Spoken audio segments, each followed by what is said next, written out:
Ngoma inaanza kwa kumtambulisha huyu mwamba ambaye anaitwa Sami. Ni baba wa watoto watatu na mke wake ambaye anaitwa Jovin. Mchizi kwa sasa maisha yake yamekuwa magumu kinoma. Hii ni kutokana na mambo yanayomtokea hapo mwanzoni. Hapo mwanzo alikuwa anafanya kazi kwenye moja ya kampuni ya Crypto inayojihusisha na kuuza na kununua pesa mtandaoni. Lakini baada ya kufichua baadhi ya maovu yaliyokuwa anafanyika kazini kwake, anafukuzwa kazi na kuwekewa vikwazo vinavyomfanya ashindwe kupata ajira sehemu nyingine. Hivyo mchizi akataka ishtaki kampuni kwa kuwa hakuwa amepata chochote na kupoteza mali zake zote, lakini mwanasheria wake akamwambia kwamba aachane na wale watu kwani anawafahamu ni watu wabaya. So kadri siku zilivyozidi kwenda, Sami anaanza kuzama katika madeni, kodi ya nyumba nayo inaisha, marafiki wanamkimbia na hata ndoa yake inaanza kuyumba, huku mke wake akiwa anachosha na ahadi zisizotimia na maisha ya tabu ambayo hayaonekane kuwa na tamati. Mwisho wa siku anaamua kuondoka na kurudi kwao kwa wazazi wake. Sami anajaribu kila njia kupata kazi lakini inakuwa ngumu. Hii ni kutokana na namna ambavyo alivyochafuliwa na kampuni yake. Kila anapokwenda kuomba kazi ngoma inakuwa ngumu. Wakati huo huo maisha yanaendelea kumkandamiza. Wadai wanampigia simu kila wakati, baadhi yao wanaanza hata kumtishia maisha. Siku moja kipindi Sami akiwa amekata tamaa kabisa, anapokea ushauri kutoka kwa mwanasheria wake ambaye ni rafiki yake mkubwa sana. Anamwambia kuwa atafute njia yoyote ya kujinasua kwenye haya madeni kabla haijawa mbaya zaidi. Hivyo wanapata wazo kuwa kama vipi aende kukopa benki ili aweze kuanzisha biashara. Mapema hii leo asubuhi anafika moja ya benki kubwa hapo mjini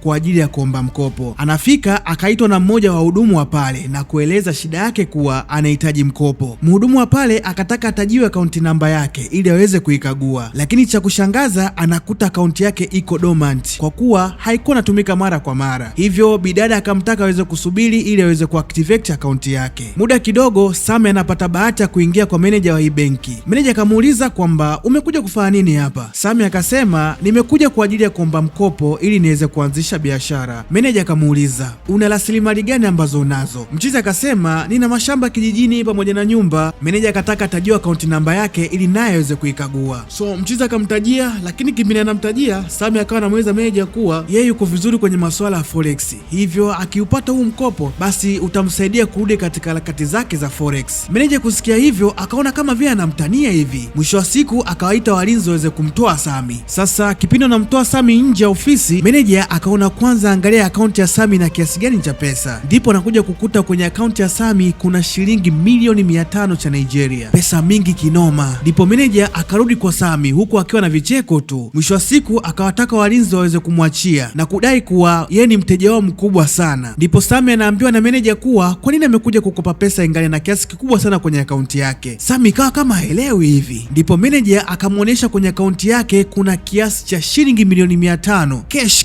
kilichonyooka. Mwanzoni Sami anadhani kama ni makosa ya mfumo. Anaambiwa angalia kwenye simu yake, anafunga na kuifungua tena, anaangalia mara 2 mara 3, lakini zile pesa bado zipo. Sami anashindwa kuamini macho yake huku meneja akiwa anajichekesha tu muda wote. Ndipo meneja anamshauri kuhamisha pesa kwenye akaunti mpya kwa ajili ya usalama wake. Hivyo Sami anamwambia meneja ahamishe kiasi cha shilingi milioni 400 na abakize shilingi milioni 100 kwenye akaunti. Sasa unajiuliza hizi pesa zimetoka wapi? Okay, utaelewa. Kipindi Sami alipokuwa anaendelea kusubiri aweze kuhudumiwa katika swala la mkopo, kuna huyu mfanyakazi wa hii benki ambaye anaitwa Michael, na pia anafanya kazi na mmoja wa watu wabaya sana hapo Nigeria, ambaye kazi yake kubwa ni kutakatisha pesa, na njia kubwa ambayo walikuwa wanatumia kuhamisha pesa ni kutumia account dormant, then wanakuja kuzitoa baadaye. So hii leo kipindi wanahamisha pesa kwenye akaunti ya Sami ambayo kwa kipindi hiko ilikuwa dormant, na muda huo huo akaunti yake wakawa na activate, na baada ya kurekebishiwa na yule mhudumu wa mwanzo ndipo akaunti ikawa active na kiasi cha shilingi milioni 500 kikaweza kuonekana. So baada ya hapo yule mshikaji akapigiwa simu na kuambiwa kuwa kuna shida imetokea ya kwamba kwenye akaunti ambayo wameiweka ile pesa nao iko active na imehamishwa kiasi cha shilingi milioni 400 kwenye akaunti nyingine. Mchizi akawa haamini macho yake, akarudi kwenye mfumo akakuta kweli imehamishwa. Hivyo akawa amepagawa sana, akajiuliza atamjibu nini bosi wake ambaye anaitwa Modesta, ambaye ni bosi mkatili kinoma. So kipindi Sami na meneja wa benki wanatoka, mchizi akawasikia kipindi wanazungumza na akagundua kuwa akaunti ambayo imeingiziwa pesa ni ya huyu Sami. Hivyo mchizi akawa amevurugwa kinoma, lakini at least ameweza kumgundua mtu ambaye anayo pesa. Hivyo Sami baada ya kurudi nyumbani, watu wote wanaomdai wakawa wamejazana nyumbani kwake, huku kila mtu akiwa anadai pesa yake. Mchizi nao sio shida zake, kwenye akaunti kuna soma milioni 400. Hivyo Sami akaanza kuwalipa mmoja mmoja. Mwisho wa siku sasa ikabidi waanze kumsifia cause hawakuamini kwamba mwamba anaweza kutoa pesa zote kwa kila mmoja wao. Baada Baadaye mchizi ikabidi aende kwa mwanasheria wake na kumwambia kuwa ameingiziwa milioni 400 kwenye akaunti yake, hivyo na yeye anampa milioni 2 kama pesa anazomdai. Mwanasheria akamwambia kwamba inabidi awe makini sana na hizo pesa, mwisho wa siku zikaja kumletea matatizo. Sami akasema yupo kwenye mpango wa kuizingiza kwenye forex, hivyo zikiongezeka zaidi mwisho atakuja kuzidisha pesa kwenye akaunti kama akitokea mwenyewe. So tokea hapo Sami na rafiki yake wakaanza kula bata kwa kuwa pesa zipo za kutosha. Hii leo Sami anafika kwa mwanasheria wake na kumwambia kuwa amegundulika na wenye pesa zao na anatafutwa kinoma, hivyo ameamua aende kujificha kwa binamu yake huko nje ya mji. Mchizi akawa kama vile hamwamini hivi na kusema kuwa kwa hiyo unataka kwenda kula pesa peke yako? Sami akamwambia kwamba hapana, sina maana hiyo, cha kufanya nitakuachia pesa na wewe ujifiche, hivyo uhakikishe kuwa usionekane. Sami ikabidi afunge safari hadi kwa binamu yake ambaye anaitwa Janta. Huyu mchizi alikuwa ni mmoja wa miliki wa kikundi cha uhalifu hapo Nigeria, na moja makubaliano yao ni kwamba atamuingizia kiasi cha shilingi milioni 10 ili tu amhakikishie usalama wake. Janta akaahidi kuwa hakuna mbu yoyote atakayeweza kumsogelea. Huku upande wa mwanasheria wake watu wa Modesta washafahamu wapi alipo, wakaingia mpaka ndani na kumweka chini ya ulinzi na kutaka waambie kuwa wapi alipo Sami. Mchizi akabidi awaambie ukweli wapi alipo ili aweze kuepuka kifo. Sasa hii leo kipindi watoto wa Sami wanacheza nje, wakatokea watu wa Modesta na kumteka mtoto wake wa kike na kuondoka naye, hivyo taarifa ikamfikia mama na babu yake, na mapema wakampa taarifa Sami kuwa mtoto wake ametekwa. Sami ikabidi afanye maandalizi ya kurudi nyumbani kwa ajili ya kumrudisha mtoto wake, na Janta akamkabidhi vijana wawili kwa ajili ya kumlinda. So kipindi anarudi nyumbani, kwa bahati nzuri anakutana na mke wake njiani. Sami akamwambia mke wake kuwa sababu ya kutekwa mtoto wao ni kwamba ametumia pesa za mtu mbaya, lakini malengo yake ilikuwa ni kuzirudisha pesa baada ya kuzizalisha kupitia forex. Mke wake akamwambia kwamba kama hatomrudisha mtoto wake basi asimjue kabisa na utakuwa mwanzo na mwisho wa mahusiano yao. Hivyo mchizi kabidi wakae chini yeye na baba mkwe wake ili aweze kumrudisha mtoto wake. Sasa hii leo Modesta anapiga simu na kumtaka Sami aweze kupeleka pesa zake na yeye ataweza kumwachia mtoto wake, lakini Sami anamwomba kuwa ataita pesa zake, lakini anaomba apewe fidia ya 10% kwenye hizo pesa. Modesta akakubali. Baada ya kufika kwa Modesta anaulizwa kuwa pesa ziko wapi. Mchizi akasema kwamba kwa hapa hana pesa cash, lakini pesa zote zipo katika mfumo wa crypto. Kwa watu wa forex mnanielewa nini ninachomaanisha. Hivyo Modesta ikabidi amtume mtu aende kukagua hizo pesa kama kweli zipo. Mchizi akarudi na kumwambia kuwa kiasi kilichopungua ni shilingi milioni 50. Modesta akauliza pesa nyingine ziko wapi? Sami akasema kwamba ndio 10% ambazo nimekuomba utanipa. Modesta akamtia bonge moja la banzi. Muda kidogo simu ya Sami inaita, ni Janta anapiga. Kumbe wawili hawa walikuwa wanafahamiana na walishawahi kufanya kazi pamoja. Janta akamtaka Modesta aweze kumwachia mtoto then wao watamalizana. Basi Modesta alifanya hivyo, akamwachilia yule mtoto, lakini Sami akachukuliwa kwenda kutiwa kipondo ili aweze kutaja pesa ziko wapi. Sasa ile kipindi wanaendelea kumpiga, muda kidogo watu wa Janta wakaingia na kuweza kukichafua ile mbaya kinoma, na hatimaye wanafanikiwa kumwokoa Sami mbele ya watu wabaya. Mwisho wa movie tunamwona Sami akiwa na maisha furaha na familia yake, huku akiwa mmoja wa mamilionea hapo mjini, kwa kuwa kiasi kile cha fedha kilikuwa bado hakijatoka. Na hapo ndipo unakuwa mwisho wa mzigo wa kuitwa Bank